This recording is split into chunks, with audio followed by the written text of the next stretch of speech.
Kok bisa dipanjangkan Allah umurnya?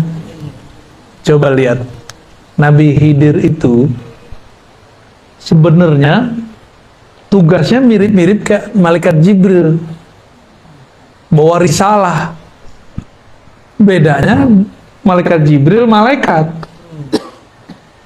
Nabi Khidir itu punya fisik. Tahu juga tuh dalamnya pemalaikat apa nggak ngerti juga kita ya. Malaikat Jibril bawa syariat yang zahir kepada Nabi Musa. Selesai, apa kata orang? Ya Musa, adakah orang yang lebih alim darimu? Hadis Sahih Bukhari, Kitabul Ilm, bab ilm. Apa jawaban Nabi Musa? Nggak ada, gua paling alim di muka bumi. Turunlah wahyu, kan beliau ini bisa berkalam dengan Allah. Musa, kamu boleh merasa pintar, tapi nggak boleh merasa paling alim. Ada yang lebih alim dari kamu dalam ilmunya, dalam bidangnya sendiri. Siapa itu? Khidir. Khidir namanya Balya bin Mulkan. Dan Nabi Musa dihabisin tuh rasionya, logika rasionya dihabisin. Apa coba hubungannya ilmu sama ikan? Kata Allah, carilah Khidir, bawa ikan ini. Kalau ikan ini nanti hilang, berarti nggak jauh-jauh dari situ ada Khidir. Masuk akal nggak Pak Haji? Apa hubungannya Khidir sama ikan coba? Ternyata berhubungan. Nabi Khidir ini nabi, kalau orang Indonesia dulu apa? Nenek moyangku seorang pelaut. Nabi Khidir ini tinggalnya di laut.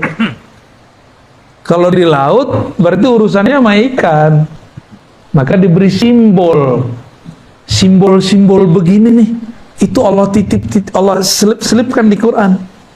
Nanti ada masa kalau umur kita panjang, kalau saya masih rutin ke sini ya, insya Allah nanti kita buka tuh simbol-simbol di Quran itu yang unik-unik. Ada simbol air, ada simbol awan, ada semua, ada simbol tanah. Itu semua simbol-simbol aja tuh. Indah kalau kita ngerti simbol-simbol itu. Quran itu nggak ada ujungnya, nggak ada ujungnya Quran itu. Simbol-simbol ini dibawa oleh Nabiullah Musa, tapi Nabiullah Musa belum ngeh nih maksudnya. Ikan dibawa. Kata Allah, jika itu hilang, berarti di situ ada Khidir. Dia bawa anak buahnya, khadamnya, ya. Namanya siapa? Yusha. Ya. Yusha ini patuhnya bukan main sama Nabi Musa. Tapi kan dulu moyang kita Nabi Adam pernah lupa ngasih umurnya ke Nabi Daud. Itulah lupa pertama manusia. Karena Nabi Adam pernah lupa sekali, maka sampai nanti kiamat lupa menjadi genetik manusia. Jadi nggak usah bilang saya nggak boleh lupa. Emang kita udah takdirnya lupa. Nabi Musa bisa lupa, coba Yusha bisa lupa. Kalau nggak mau lupa jangan jadi manusia. Jadi malaikat aja ya.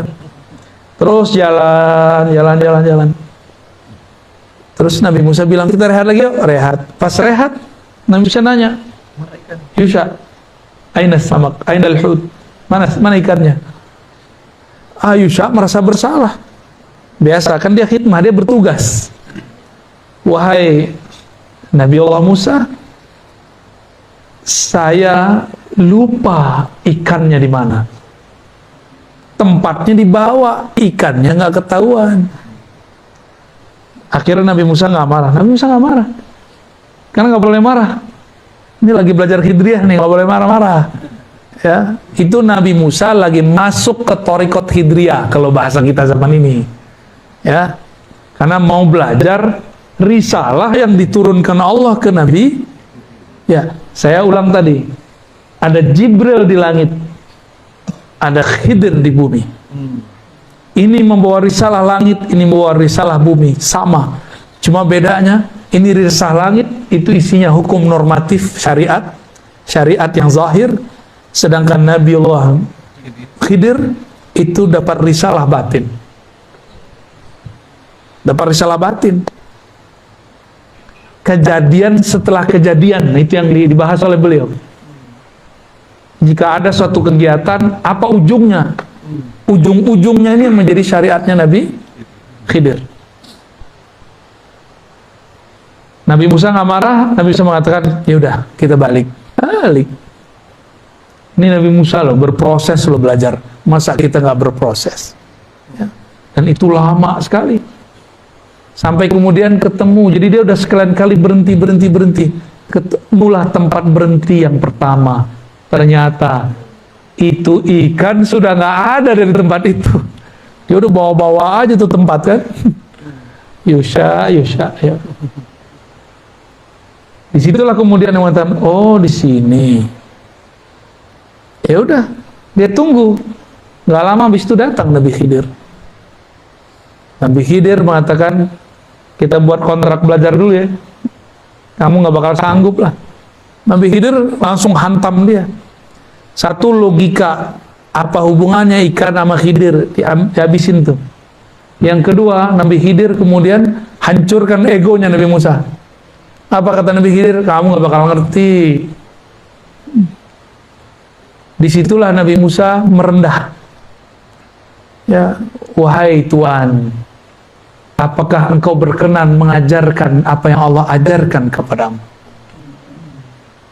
Nah, dibuatlah kontrak belajar. Oke, jangan ingkar kepadaku. Nah, inilah ilmu Khidiriyah. Ilmu Khidiriyah itu jangan gampang ingkar. Ini dikit-dikit beda dikit udah bid'ah. Dikit-dikit udah sunnah. Dikit-dikit haram. Gimana mau memahami rahasia-rahasia Khidiriyah? Cuma beda kunun sama kunun aja rame. Ya, cuma beda zikir jahar nggak jahar aja rame. Gimana mau memahami Khidiriyah? Gitu. Paham? Ini mulai nih, ya. Sudah mulai nih.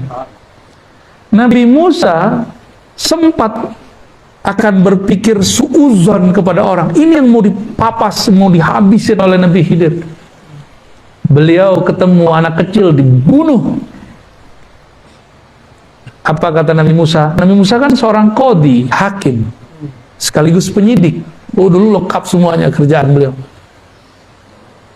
Nyeletuk, biasa, udah nyidang orang berkali-kali. Ya, jadi kayak pesilat, jurusnya udah otomatis. Nyeplos sudah. Hei, kenapa engkau membunuh nafsan zakiyah? Jiwa yang masih kecil, masih suci. Nabi Khidir langsung, tuh kan, gue bilangin, ente gak bakal paham, gak bakal sabar, gak bakal sanggup. Nabi Musa kemudian, oh ya maaf. Berarti Nabi Musa, ini pelajaran buat kita semua. Jangan menghukumi berdasarkan yang terlihat. Lain yang dilihat, lain kejadian sebenarnya. Berikut besok.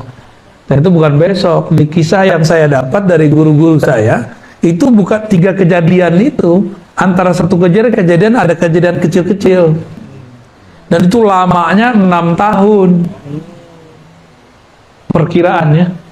Lamanya 6, nyantri kepada Kiai Khidir. Kiai Musa nyantri ke Kiai Khidir. Nabi Musa nyantri kepada Nabi Khidir. Masya Allah. Nabi masih belajar. Antum Nabi nggak? Hah? Udah Nabi belum? Masa nggak mau belajar? Belagu amat ya. Saya kan kuliah. Lah, kuliah kan dulu. Kuliah akal. Kolbunya udah kuliah belum? Ruhnya udah kuliah belum? Alkinnya nanti ya. Belum sekarang. Itu kan. Sabar dulu ya. Saya talqin itu ngitung ahwal kolbu aja, nggak bisa dibuat-buat. Kadang sekali ketemu jadi, kayak kita kemarin ke Kalimantan. Ternyata itu murid Abah Guru kumpul semua, mereka udah biasa. Jadi jangan dibanding-bandingin sama antum, orang baru hijrah kemarin sore. Sabar. Kalau ikut talqinnya online kemarin jadi juga. Dapat berkah. Amin. Nyambung. Cuma kan belum dapat ketemu fisiknya ya. Nabi Khidir di saat berikutnya menghancurkan kapal-kapal. Berikutnya bantuin orang tapi nggak minta upah. Nabi Musa ingkar terus. Nah, ini yang mau dihancurin nih. Jadi yang ingkar-ingkar itu sisi gelapnya Nabi Musa, sisi Bani Israilnya dia. Ini yang mau dihancurkan oleh Sayyidina Khidir. Ingkar suuzon, komentar sebelum selesai, komentar sebelum paham. Dia belum paham, udah komentar. Nah, berarti ini masih Musawiyah dia. Musawiyah pra-Khidriyah. Tapi kalau Musawiyah ba'da Khidriyah, wow, cakep, bukan main, sempurna sudah. Selesai sekian tahun itu yang disimpulkan jadi 3 kejadian besar. Apa kata Nabi Khidir? Musa, mungkin ini pertemuan terakhir kita. Ya, hadza firaqu baini wa bain. Ini pertemuan terakhir kita. Menggigil tuh Nabi Musa. Gurunya udah nggak tahan diingkari mulu sama muridnya. Sebel loh Pak kalau ada murid ngeyel-ngeyel gitu. Bener, sebel. Kalau orang nanya mana dalilnya, kita masih oke. Masa sih? Gue sebel gitu dengerin gitu. Nah, masa sih begitu? Maka kadang-kadang antum nih sama istri, digituin sama istri, pasti emosi. Apa? Masa sih? Gitu ya. Jadi kalau suami istri debat, jangan pakai masa sih. Ya, itu ingkar namanya. Nanyanya, kok gitu sih? Gitu, boleh. Emang harus begitu? Nanyanya tanya konfirmasi, jangan tanya ingkari. Jangan istifham inkariyah. Ya, jangan pertanyaan kayak menyudutkan gitu. Pertanyaan ingkar syak. Paling gak enak loh ngelayanin orang begitu. Paling gak enak ya. Saya paling sebel ngomong begitu tuh. Berarti sisi nafsiyah kita masih ada. Dijelaskan oleh Nabi Khidir. Itu anak pertama yang kita bunuh. Itu bukan saya, bukan urusan saya, bukan min amri. Dia itu kalau gede akan menjadi asbab orang tuanya kafir. Karena orang tuanya soleh, ada perintah dari Allah. Selamatkan nih keluargaku. Gitu. Diselamatin. Terus dikisos nggak? Kan seharusnya dikisos. Hukum Nabi Musa dikisos. Kalau dengan menyelamatkan ini dikisos nggak? Maka ada hukum kaku normatif, ada hukum yang tidak normatif. Kalau ditilang sama Pak Polisi, jangan galak-galak. Ya, salamin aja, ya Pak Polisi, maaf saya salah. Ntar ditanya, mau kemana Bang? Mau kemana Mau kemana Teh? Mau pengajian. Yaudah, susun. Nah, itu dia tuh. Dia kan ada rahmat di kolam dirinya. Tapi kalau gitu, apa loh? Gua gak salah kok, ngapain berhentiin? Tambah gregetan sama dikerjain sama dia, ya. Ada kan orang begitu? Paling sebel yang begitu. Nabi Khidir karena tugasnya ngerjain Nabi Musa untuk merontokkan syaknya Nabi Musa, merontokkan rasa dia lebih alim, merasa alim. Jadi tugas risalah Nabi Khidir apa? Menghancurkan sisi nafsiyah. Apa arti nafsiyah? Penyakit-penyakit, tabiat-tabiat, kedirian, keegoan. Nah, kita ini punya tabiat-tabiat buruk tuh. Hati-hati, ya. Ini harus disembuhkan lewat ilmu Khidriyah. Lalu, coba. Sebelumnya itu kapal dihancurin. Kapal yang dibolongin. Itu kapal milik para suami. Kalau kapalnya berlayar di laut, ada perompak, semuanya pasti dibunuh. Kalau orangnya mereka berlayar semua, matilah semua suami-suami, maka istri-istri menjadi janda. Mending janda bakal ada yang ngawinin lagi. Ini nggak ada yang mau ngawinin aja, nggak ada. Semuanya mati. Maka takdirnya digeser. Jadi ilmu Nabi Khidir tadi tidak ingkar, menghancurkan syak, menghancurkan nafsiyah. Yang keempat, menggeser takdir. Jadi takdir bisa digeser. Takdir bisa seharusnya Indonesia ini udah hancur Pak dari kemarin. 2019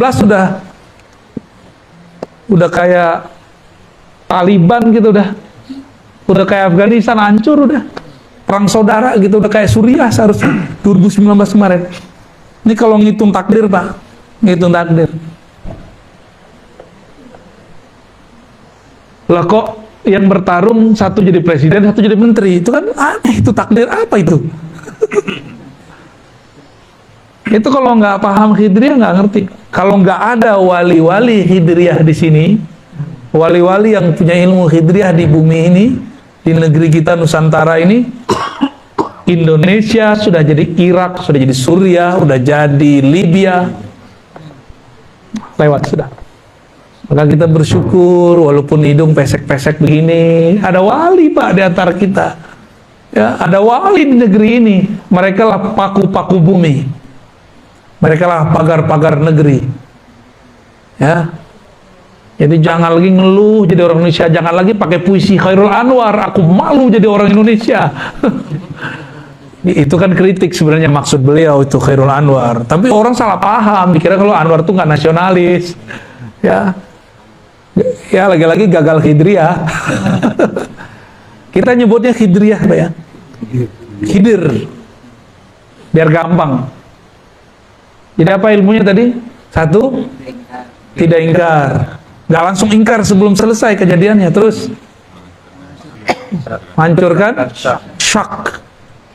Jangan gampang syak, ragu. Ketiga, menggeser takdir. Tuh kan horor kan. Pertanyaan borongan sini, jadi panjang jawaban. Jadi tugas beliau itu, dan tugas itu belum selesai sampai sekarang, makanya beliau masih ada. Tapi beliau di zaman Nabi Muhammad ngomong, anta minal abdal, kamu itu abdal, aku ghausnya, aku kutubnya. Jadi di zaman wali-wali itu ada stratanya, ada wali ghaus, presiden para wali, ada kutub, itu gubernur-gubernurnya lah, raja-raja lah di bawah presidennya ini. Lalu ada abdal. Di zaman Rasulullah disederhanakan semua, cuma ada kutub, ghaus, lalu abdal. Abdalnya Nabi Khidir, ya, dan para sahabat-sahabat yang lain. Gitu. Jadi Nabi Khidir itu pernah jadi sahabat Rasulullah. Maka ahlul hadis yang mengerti ilmu ma'rifat memasukkan Nabi Khidir ke daftar sahabat. Nabi Muhammad punya korin, korinnya masuk Islam. Korin itu kan jin, jin itu nggak mati kalau dia nggak dibunuh. Korinnya beliau masuk Islam, sampai sekarang masih hidup. Itu kalau ada jin-jin mau masuk Islam, belajar sama korinnya Rasulullah. Ya. Tahu tuh di mana korinnya. Itu kalau ada jin masuk Islam, ketemu murid Rasulullah langsung, itu korinnya Rasulullah. Jadi sanadnya ke Rasul satu orang doang. Korin Rasul. Itu sanad torikot terpendek, torikot korinnya. Kita kasih aja istilah-istilahnya biar gampang ya. Allah, oh ini udah mulai pegel nih Tat. Ya lanjut, apa lagi?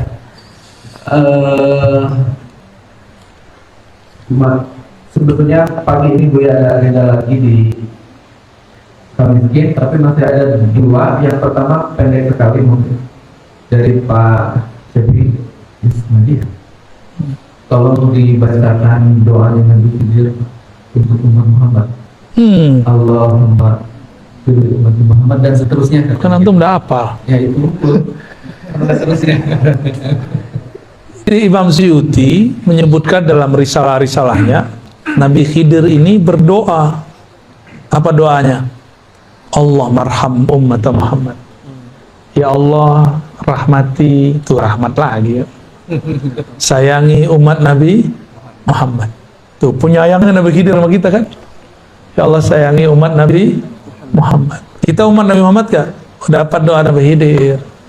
Supaya nyambung, amalkan yang tadi, jangan gampang ingkar, terus jangan syak, hancurlah ego kita, ya. Lalu tunggu aja takdir nanti bergeser, ya. Dan nikmati ini takdir di Indonesia sudah banyak yang bergeser, Pak. Tsunami, wah udah banyak tsunami yang terjadi kan sekali. Kata Amerika bakal ada tsunami lagi kan, nggak kejadian. Itu takdir yang bergeser. Takdir yang digeser sama Allah itu kalau nggak ada wali hidriyah di sini lewat kita. Itu Allah marham ummata Muhammad. Maka ciri-ciri wali hidriyah penyayang sama umat. Ciri-ciri wali setan bukan hanya menyesatkan, memecah umat. Orang menyatu dipecah sama dia. Orang udah beramal disesatkan sama dia. Orang udah beramal soleh dibid'ahkan sama dia. Wali setan itu, bukan wali hidriyah itu, ya.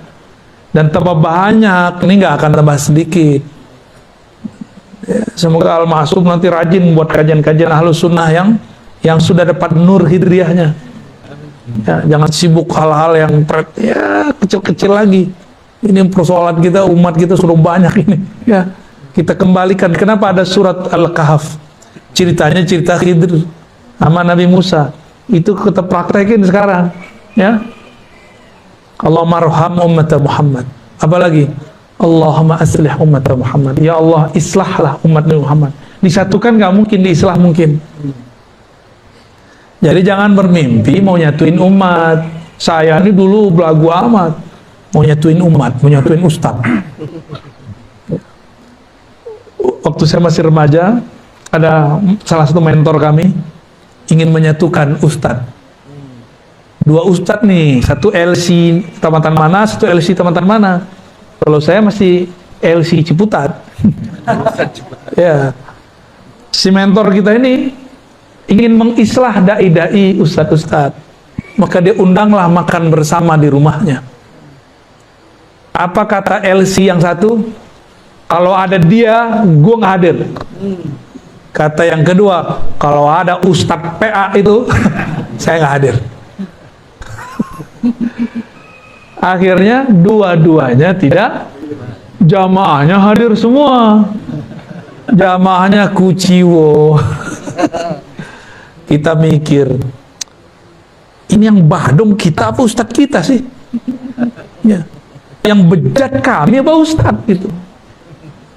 Yang nggak bisa dibenerin kolbunya kami jamaahnya Pak Ustadz. Disitulah mohon maaf, saya sudah nggak percaya dengan performan penampilan. Saya nggak percaya dengan gelar-gelar kiai, ustadz, LCMA, dokter. Saya udah nggak percaya. Saya percayanya dengan hidriyah. Ingkarkah dia? Syakkah dalam dirinya? Egonya, ego nggak tuh? Ego kan dia lewat sudah. Kalau itu ada gelar nggak penting, ya. Makanya jangan heran Allah kalau mau membuat seorang terkenal, dibikin terkenal walaupun nggak tamatan sekolah agama, nggak tamatan IAIN, UIN atau Timur Tengah. Ustaz Arifin Ilham Allah bikin terkenal dengan zikirnya. Di Bandung ngajar hikam, jurusannya elektro, ya. Ngomong kolbu, manajemen kolbu, sempat Allah naikkan namanya. Nggak nyantri, cuma santri kalong.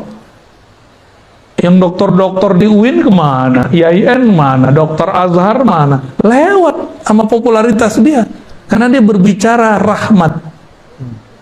Ya, tapi namanya setan kan nggak akan diem, diserang terus, dijebak terus. Ya, semoga Allah selamatkan ya para kiai, para masyayikh itu. Nggak akan dibiarin, nggak akan dibiarin selamat. Saya ngomong begini nggak akan dibiarin diam. Antum dengerin begitu, oh setannya banyak tuh mencingin telinganya dari pagi tuh. Untung sebelum tidur niat, ya Allah saya mau ngaji. Akhirnya kencingnya nggak masuk ke dalam. Kan begitu kata Nabi. Orang yang nggak bangun subuh itu setan ya bulu ala udunai. Kencing, bahasa kasar banget ya. Emang begitu sih ya. Buang air kecil kencing di telinga. Sehingga kita nggak. Jadi setan itu sampai sekarang masih berbuat seperti itu. Ada kencing, ada makan, ada kawin dia. Stres juga dia, ngerokok juga dia tuh. Stres gua. Udah disesatin balik lagi. Udah disesatin balik lagi. Itu. Gitu. Satu lagi. Allah mansur umat Muhammad. Di riwayat lain Allah majbur. Artinya sama. Ya Allah bantulah umat Muhammad. Jadi kalau kita sudah membuang nih karakter-karakter buruk itu, kita akan dapat 3 ini. Dapat rahmat, diislah, walaupun berbeda. Ini saya yakin pasti fahamnya macam-macam nih. Ya, jenggotnya macam-macam soalnya. Ada yang nggak berjenggot. Ya, Pak ini berjenggot nih. Ada yang gamisan, ada yang jingkangan, macam-macam lah. Ini aja rantingannya kan.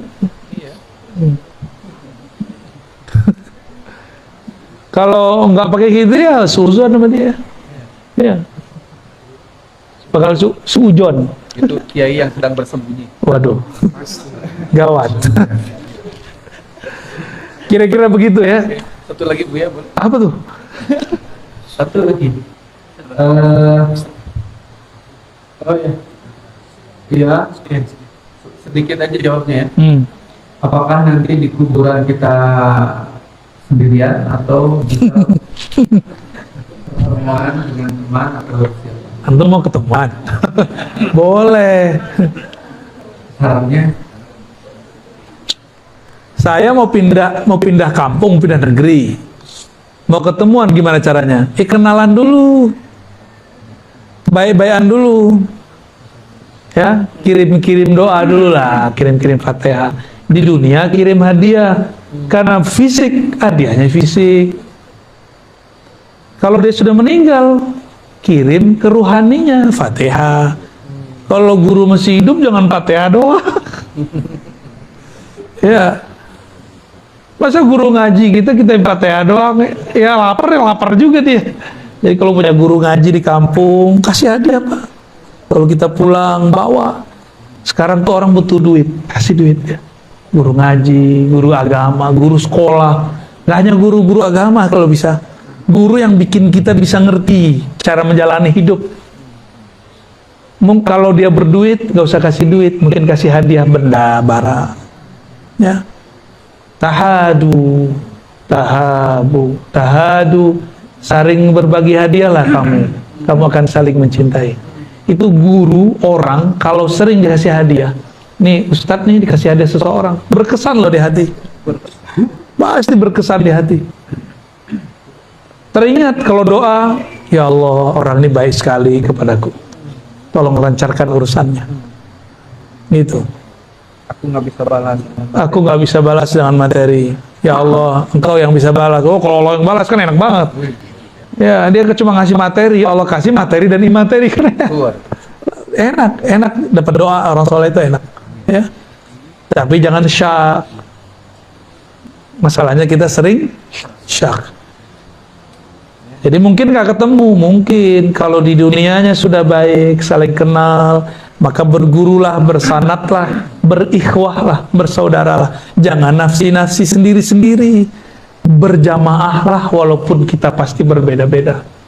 Ya, ini namanya islah, saling pengertian. Ya. Terus kalau sudah meninggal kirim-kirim doalah. Pasti nanti kita dipertemukan. Orang di alam kubur itu kan pindah alam doang. Pindah alam doang. Kalau urusannya beres di imigrasi mungkar nakir, kita bebas lagi. Cuma kalau nggak beres, ya udah di situ aja ngendon sampai nunggu syafaat datang. Ya, teman kita ditahan di imigrasi, kalau nggak punya kenalan di situ dipulangin. Ada kawan kita Ustadz ke Hong Kong, salah penjelasan. Salah jawab ketika ditanya, kamu kemana, mau apa, siapa yang menjamin kamu? Salah jawab, dibalikin. Ya, masih mending dibalikin, ini ditahan Pak. Jadi carilah kenalan, dan kenalan terbaik adalah baginda Rasulullah. Kita nggak bisa kenal Rasul kecuali lewat guru, maka kenalilah guru gurunya punya guru, gurunya punya guru, nyambung kepada Sang Maha Guru Rasulullah SAW. Untuk itu mari kita kirim Fatihah untuk guru-guru kita semua, ya, terutama Sang Maha Guru Rasulullah SAW, untuk orang tua yang mendidik kita semua, untuk kawan-kawan yang dulu pernah membersamai, untuk semua yang hadir, semua yang berjasa ke dalam hidup ini. Ya Allah, sampaikan salam cinta kami, doa kami